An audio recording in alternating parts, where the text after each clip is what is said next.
വളരെ വിഷമുണ്ടാക്കുന്ന ഒരു സംഗതി തന്നെയാണ് നമ്മുടെ വയനാട് ഇപ്പോൾ സംഭവിച്ചുകൊണ്ടിരിക്കുന്നത്. കേരളത്തിൽ നിന്നല്ല, ലോകത്തിലെ എല്ലാ വിഭാഗം ആളുകൾക്കും മലയാളികൾക്കൊക്കെ തന്നെ വലിയ വിഷമമുണ്ടാക്കുന്ന ഒരു സംഗതിയാണ്. യഥാർത്ഥത്തിൽ ഒരു ദിവസം പിറ്റേ ദിവസം ഒരുപാട് പ്രതീക്ഷയോടെ കിടന്നുറങ്ങിയ ഒരുപാട് ആളുകൾ, നമ്മളെപ്പോലുള്ള ഒരുപാട് ആളുകൾ പിറ്റേന്ന് ലോകം കാണാതാവുകയും സ്വന്തം വീട് കാണാതാവുകയും ഒക്കെ നഷ്ടപ്പെട്ടു പോകുന്ന സാഹചര്യം. എന്തൊക്കെ മോട്ടിവേഷൻ നൽകിയാലും എന്തൊക്കെ പറഞ്ഞാലും പോയ ബന്ധങ്ങളും പോയ വ്യക്തികളും പോയ സമ്പത്തുമൊക്കെ പെട്ടെന്ന് അവർക്ക് ഉൾക്കൊള്ളാൻ സാധിക്കണമെന്നില്ല. ആദ്യമേ അവർക്ക് വേണ്ടി നമുക്ക് പ്രാർത്ഥിക്കാം.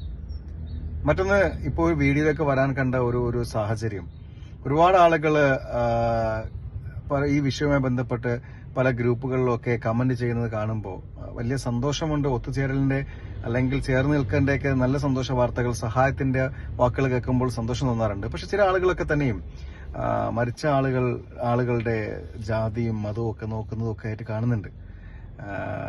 അവരുടെ വർണ്ണവിവേചനങ്ങളൊക്കെ നോക്കുന്ന സംഗതികളൊക്കെ ശരിക്കും എന്തുകൊണ്ടാണ് എന്ന് മനസ്സിലാവുന്നില്ല എന്നുള്ളതാണ്. നമ്മൾ മനുഷ്യന്മാരായി കാണാൻ കഴിയുന്ന പരിപൂർണ മനസ്സ് നമുക്കുണ്ടാവണം. ലോകത്ത് ആർക്ക് എന്ത് സംഭവിച്ചാലും അത് മനുഷ്യന് സംഭവിച്ചതാണ് എന്ന് നമുക്ക് തിരിച്ചറിയാനും അതിനുവേണ്ടി ചേർന്ന് നിൽക്കാനും കഴിയണം.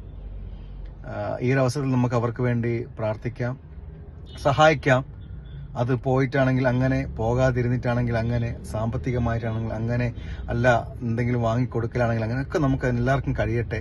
ചേർന്ന് നിന്നുകൊണ്ട് ഇവിടെയും നമുക്ക് ചിലപ്പോൾ ചിലരൊക്കെ ഞാൻ കാണുന്നുണ്ട്, ചില രാഷ്ട്രീയ പാർട്ടികൾ സഹായിക്കുന്നുണ്ട്, അല്ല സംഘടനകൾ സഹായിക്കുന്നുണ്ട്. എല്ലാവരുടെ സഹായവും സഹായമായി കാണുകയും അത് മറ്റു വ്യക്തികളെ സഹായിക്കുന്നതായി കാണുകയും ഇവിടെ ഒന്നും തന്നെ ജാതിയും മതവും രാഷ്ട്രീയവും കൊണ്ടുവരാതെ നമുക്ക് മനുഷ്യന്മാരായി കാണാൻ കഴിയട്ടെ എന്ന് ഒരിക്കൽ കൂടി പറഞ്ഞുകൊണ്ടെന്ന് പ്രാർത്ഥനയോടെ